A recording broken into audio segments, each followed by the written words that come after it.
Bienvenue pour ce deuxième 90 secondes croisette, l'émission quotidienne du Figaro.fr depuis le Festival de Cannes.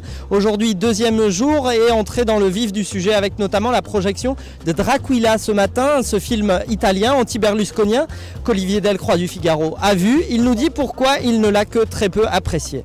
Force est de constater que le message du documentaire est très fort. Forcément, sur le fond, c'est intéressant. Il y a des révélations, les combinations di Cavaliere sont intéressantes.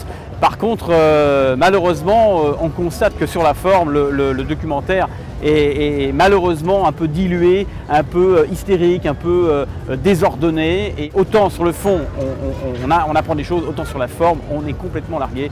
Et c'est très dommage.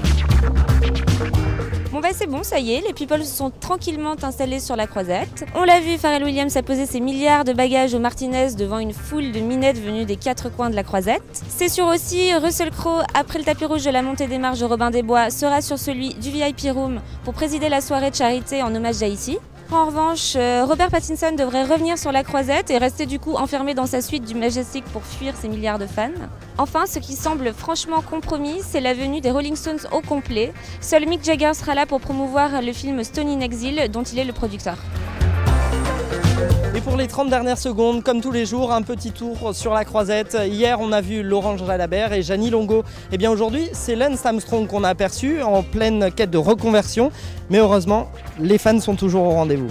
Pour l'ouverture de la semaine de la critique, il y avait du monde, énormément de monde, mais pas pour Dominique Besnéard, non, pas pour Gérard Jugnot non plus, mais plutôt pour l'ancien Premier ministre Lionel Jospin qui a littéralement fait sensation sur la croisette. Il était là pour Le Nom des gens, une comédie dans laquelle il apparaît aux côtés de Jacques Gamblin et Sarah Forestier. Et bien voilà, c'en est terminé pour ce deuxième 90 secondes croisette, alors rendez-vous demain sur lefigaro.fr, même lieu, même heure.